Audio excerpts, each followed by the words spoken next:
Chapter 16 of My Bondage and My Freedom by Frederick Douglass, narrated by Greducator. Another pressure of the tyrant's vice.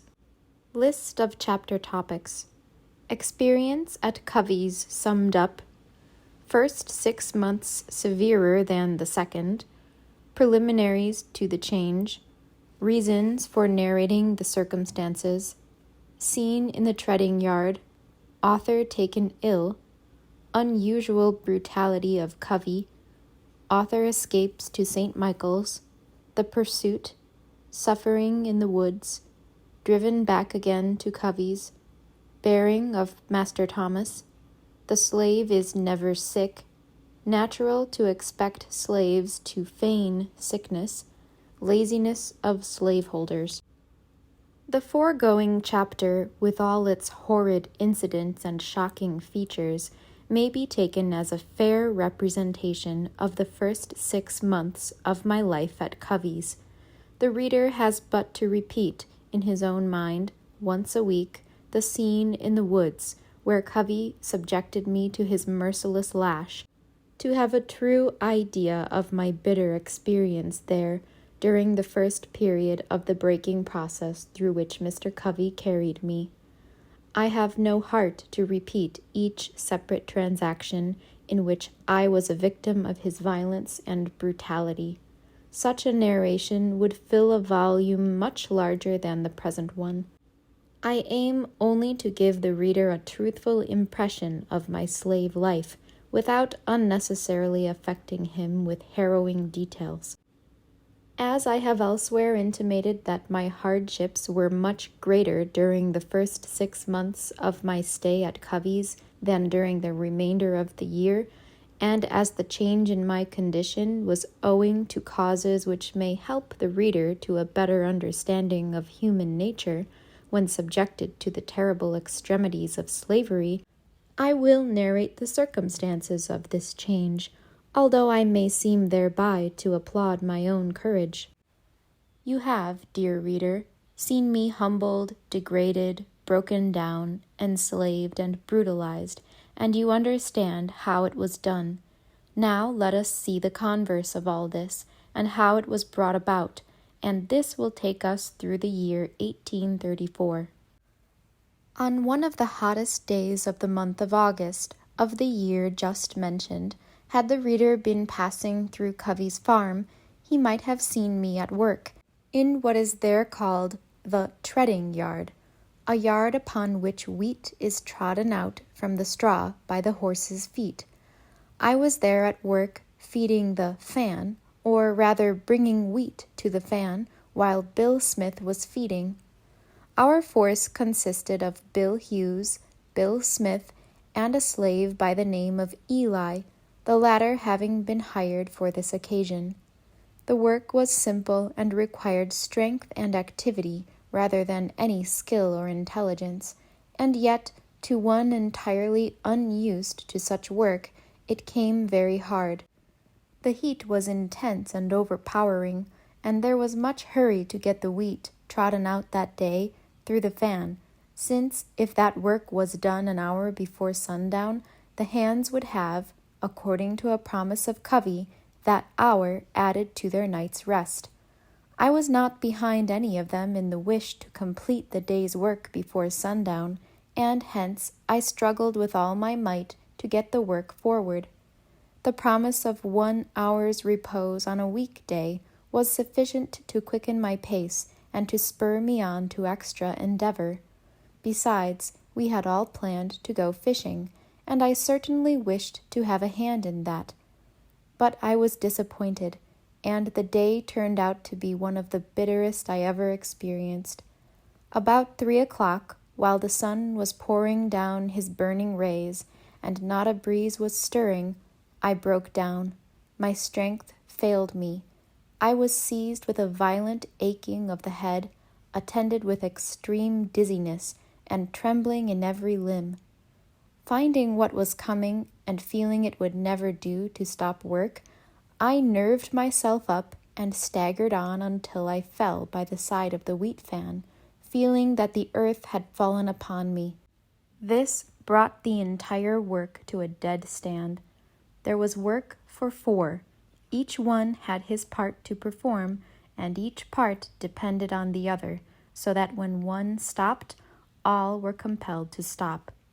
Covey, who had now become my dread as well as my tormentor, was at the house, about 100 yards from where I was fanning, and instantly, upon hearing the fan stop, he came down to the treading yard to inquire into the cause of our stopping. Bill Smith told him I was sick, and that I was unable longer to bring wheat to the fan. I had, by this time, crawled away under the side of a post and rail fence in the shade, and was exceedingly ill. The intense heat of the sun, the heavy dust rising from the fan, the stooping to take up the wheat from the yard, together with the hurrying to get through, had caused a rush of blood to my head. In this condition, Covey, finding out where I was, came to me, and, after standing over me a while, he asked me what the matter was. I told him as well as I could, for it was with difficulty that I could speak. He then gave me a savage kick in the side, which jarred my whole frame, and commanded me to get up. The man had obtained complete control over me, and if he had commanded me to do any possible thing, I should, in my then state of mind, have endeavored to comply. I made an effort to rise, but fell back in the attempt before gaining my feet. The brute now gave me another heavy kick, and again told me to rise. I again tried to rise, and succeeded in gaining my feet, but, upon stooping to get the tub with which I was feeding the fan, I again staggered and fell to the ground, and I must have so fallen had I been sure that 100 bullets would have pierced me as the consequence. While down in this sad condition and perfectly helpless, the merciless Negro breaker took up the hickory slab with which Hughes had been striking off the wheat to a level with the sides of the half-bushel measure, a very hard weapon, and with the sharp edge of it he dealt me a heavy blow on my head, which made a large gash and caused the blood to run freely, saying at the same time, "If you have got the headache, I'll cure you." This done, he ordered me again to rise, but I made no effort to do so, for I had made up my mind that it was useless, and that the heartless monster might now do his worst. He could but kill me, and that might put me out of my misery. Finding me unable to rise, or rather despairing of my doing so, Covey left me with a view to getting on with the work without me. I was bleeding very freely, and my face was soon covered with my warm blood. Cruel and merciless as was the motive that dealt that blow, dear reader, the wound was fortunate for me. Bleeding was never more efficacious. The pain in my head speedily abated, and I was soon able to rise. Covey had, as I have said, now left me to my fate, and the question was, shall I return to my work, or shall I find my way to St. Michael's, and make Captain Auld acquainted with the atrocious cruelty of his brother Covey, and beseech him to get me another master? Remembering the object he had in view in placing me under the management of Covey, and further his cruel treatment of my poor crippled cousin Henny, and his meanness in the matter of feeding and clothing his slaves, there was little ground to hope for a favorable reception at the hands of Captain Thomas Auld.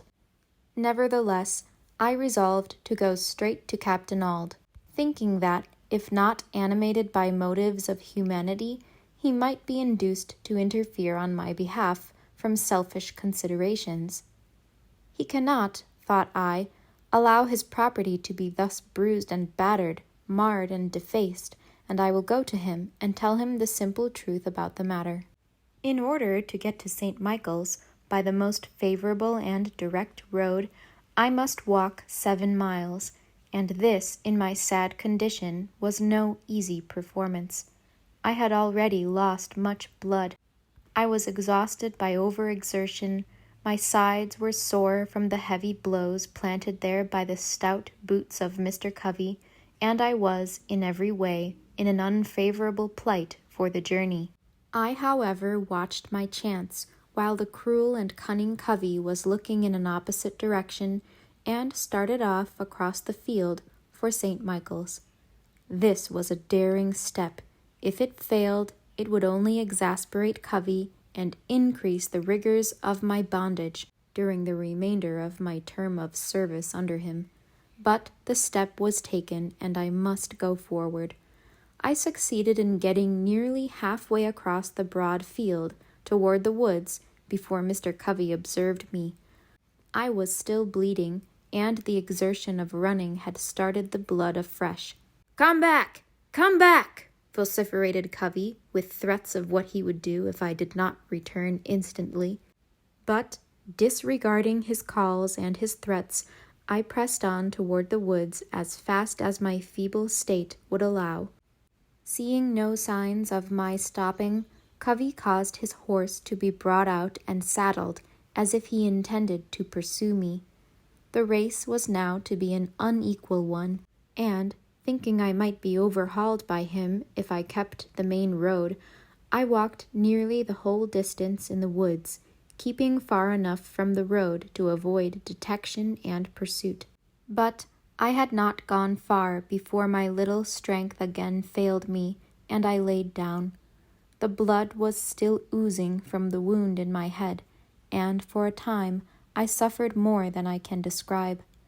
There I was in the deep woods, sick and emaciated, pursued by a wretch whose character for revolting cruelty beggars all opprobrious speech, bleeding and almost bloodless. I was not without the fear of bleeding to death. The thought of dying in the woods, all alone, and of being torn to pieces by the buzzards, had not yet been rendered tolerable by my many troubles and hardships, and I was glad when the shade of the trees and the cool evening breeze combined with my matted hair to stop the flow of blood. After lying there about 3/4 of an hour, brooding over the singular and mournful lot to which I was doomed, my mind passing over the whole scale or circle of belief and unbelief, from faith in the overruling providence of God to the blackest atheism, I again took up my journey toward St. Michael's, more weary and sad than in the morning when I left Thomas Auld's for the home of Mr. Covey. I was barefooted and bareheaded, and in my shirt sleeves. The way was through bogs and briars, and I tore my feet often during the journey. I was full 5 hours in going the 7 or 8 miles, partly because of the difficulties of the way, and partly because of the feebleness induced by my illness, bruises, and loss of blood. On gaining my master's store, I presented an appearance of wretchedness and woe fitted to move any but a heart of stone. From the crown of my head to the sole of my feet there were marks of blood. My hair was all clotted with dust and blood, and the back of my shirt was literally stiff with the same. Briars and thorns had scarred and torn my feet and legs, leaving blood marks there.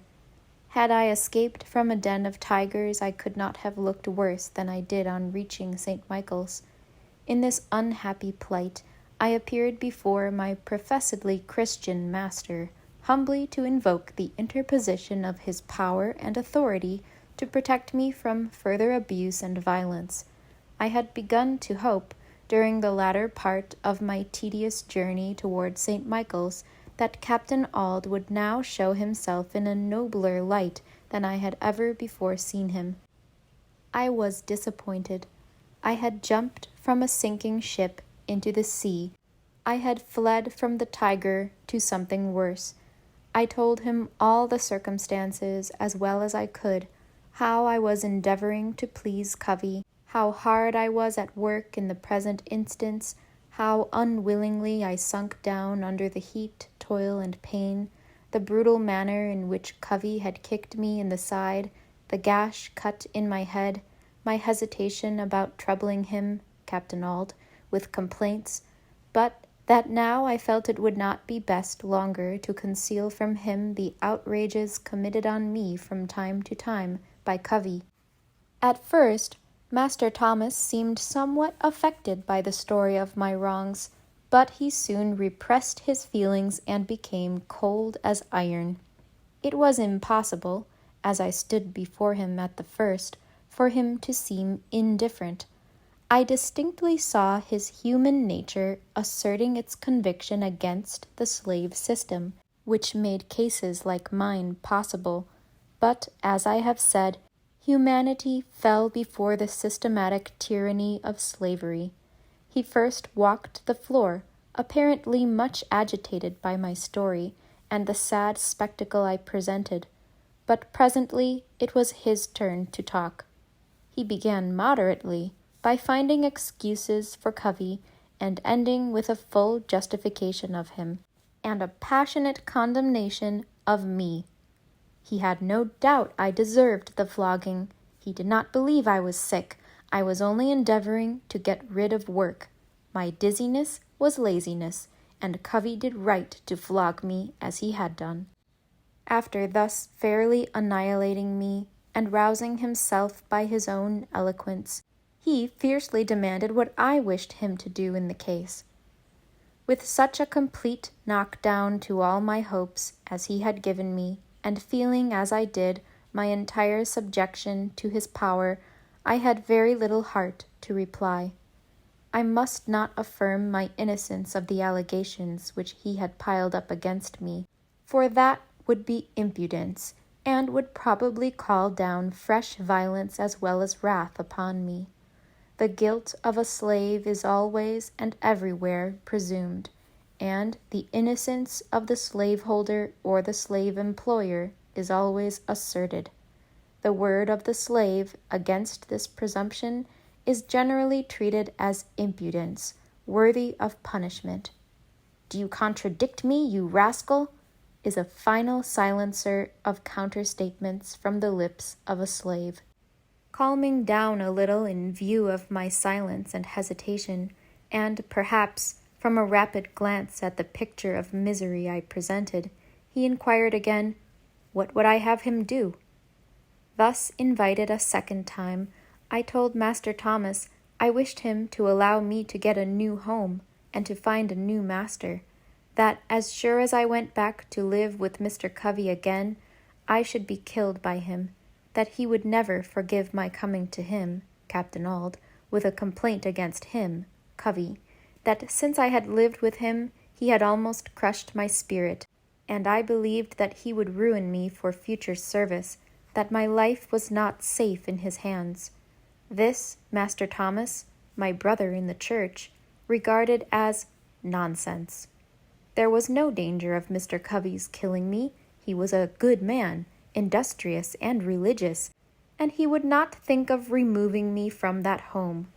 Besides, said he, and this I found was the most distressing thought of all to him, if you should leave Covey now, that your year has but half expired, I should lose your wages for the entire year. You belong to Mr. Covey for 1 year, and you must go back to him, come what will. You must not trouble me with any more stories about Mr. Covey, and if you do not go immediately home, I will get hold of you myself. This was just what I expected, when I found he had prejudged the case against me. But, sir, I said, I am sick and tired, and I cannot get home tonight. At this he again relented, and finally he allowed me to remain all night at St. Michael's, but said I must be off early in the morning, and concluded his directions by making me swallow a huge dose of Epsom salts, about the only medicine ever administered to slaves. It was quite natural for Master Thomas to presume I was feigning sickness to escape work, for he probably thought that were he in the place of a slave, with no wages for his work, no praise for well-doing, no motive for toil but the lash, he would try every possible scheme by which to escape labor. I say I have no doubt of this. The reason is that there are not, under the whole heavens, a set of men who cultivate such an intense dread of labor as do the slaveholders. The charge of laziness against the slaves is ever on their lips, and is the standing apology for every species of cruelty and brutality. These men literally, quote, bind heavy burdens grievous to be borne, and lay them on men's shoulders, but they themselves will not move them with one of their fingers. End quote. My kind readers shall have in the next chapter what they were led perhaps to expect to find in this, namely, an account of my partial disenthrallment from the tyranny of Covey, and the marked change which it brought about.